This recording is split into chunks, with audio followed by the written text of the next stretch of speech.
Let's get straight to it. Taking my nature walk, and I just thought that I should bring my YouTube family with me. And I'm thinking Sixers right now, man. I'm thinking Sixers, and I'm thinking about Daryl Morey. There's rumors that he was calling the Lakers and trying to get LeBron James. Yes, I would love to get LeBron James. I understand he's one of the greatest of all time. Debatably the greatest of all time. I ain't putting him there. I got MJ #1.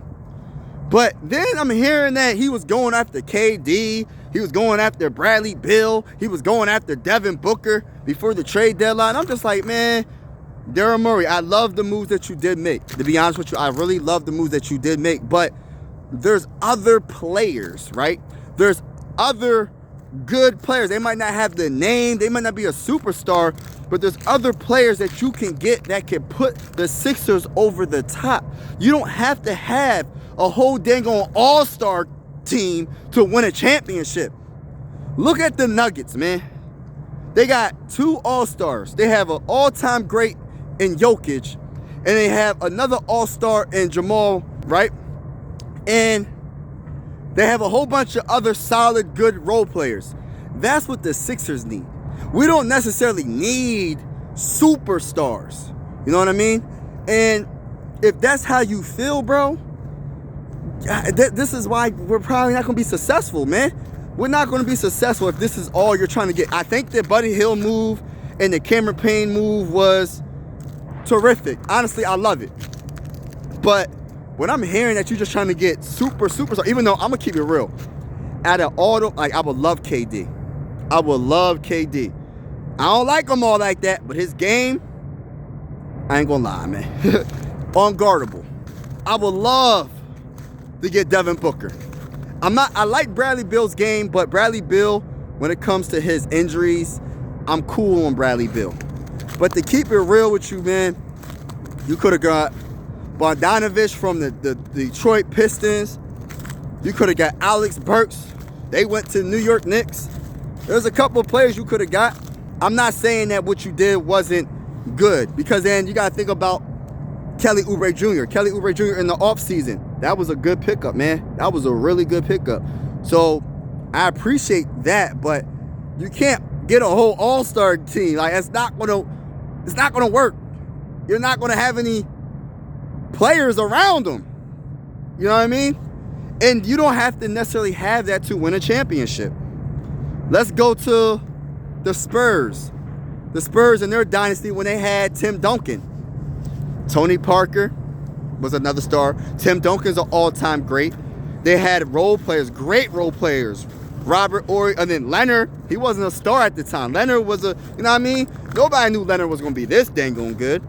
He's going to be a Hall of Famer at the end of the day. But that's all about drafting as well. The Sixers got to draft right. There's a lot of factors at play in the winning championships. Drafting, developing the players that you draft, and it's just not, so it's not as easy to just draft a good player. You got to be able to develop them. Like, for example, a perfect example, y'all, Ben Simmons. As much as he was a first overall pick, had a lot of potential. People were trying to say he's going to be the next Magic Johnson. People said he's going to be the next LeBron James.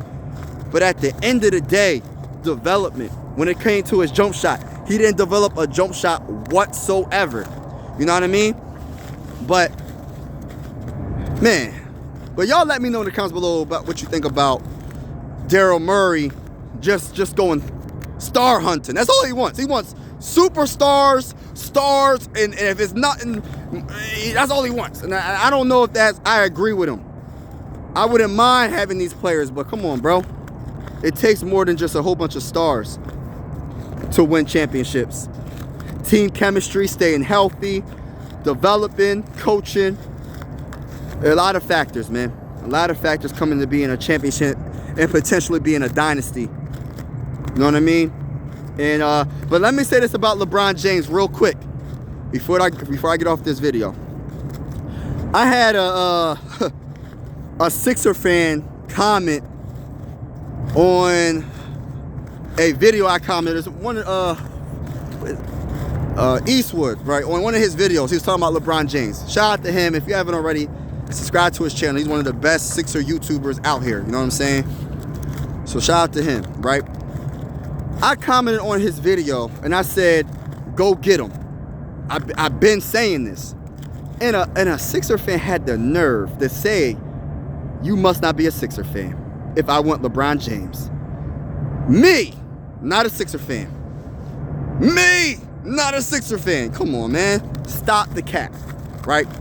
But he doesn't know. He doesn't know. That's why I didn't really get into it. But I was saying, so just because I would love to have LeBron James at the age of 39 come to the Sixers, because I know he's still playing very, very good, averaging 24 points, 7 rebounds, and 7 assists.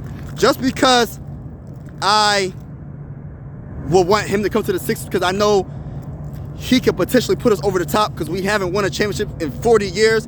I'm not a Sixer fan. And then I said, how is that? Because someone else said he's washed. If LeBron James is washed, then literally 95% of the NBA is washed, because he's better than 95% of the league. Still to this day, at the age of 39, there's only 5% of the players better than him right now. So if you're going to say that LeBron James is washed at the age, is it because of his age? Because I guarantee you, if he was 21 years old, people will say, oh, that player nice. He got a lot of potential. 24.7 boards, 7 assists. He got a lot of potential. If LeBron James was 25, would you still have that same energy saying that he's washed? Because he averages, like I said, 24 points, 7 assists, 7 rebounds, almost a triple-double. 3 rebounds, 3 assists away from a triple-double. So, like, come on, man. I just try to make things make sense. Oh, he's stat padding. It's like, damn, nothing is ever good enough, man. He's stat padding because he's averaging 24.7 and 7. How? His team needs him to do that so they can win. They're not even in the playoffs right now. They're the 9th seed in the Western Conference. But to say he's washed when the Lakers made it to the Western Conference Finals last season, but he's washed. Like, I'm going to keep it real. I like Michael Jordan. Michael Jordan is the GOAT in my eyes, right? But I'm not going to disrespect LeBron James. But I'm going to say this right now. If LeBron James comes to Philadelphia and wins a championship, I got him as the GOAT. Because that's going to be 4 different teams that he has won with the that he has won a championship, right? Yeah, so it was the Cavs, the Heat, the Lakers, and then the Sixers. That's 4 different teams. 4 different teams winning championships for. So I'll put him the GOAT if he comes to Philly. So, yo, LeBron James, I know it's probably not realistic. I know Daryl Morey might be tripping, but come to the Sixers, man. Come to the Sixers. Come to Philly, man. But that's all I got to say, man. Y'all leave in the comments below what you think about Daryl Morey and about him and about LeBron possibly coming to Philly, which is probably not going to happen, but I could dream, man. I got a dream, you know what I mean? Got to dream about it, man. I've been wanting LeBron James to come to Philly for the longest time.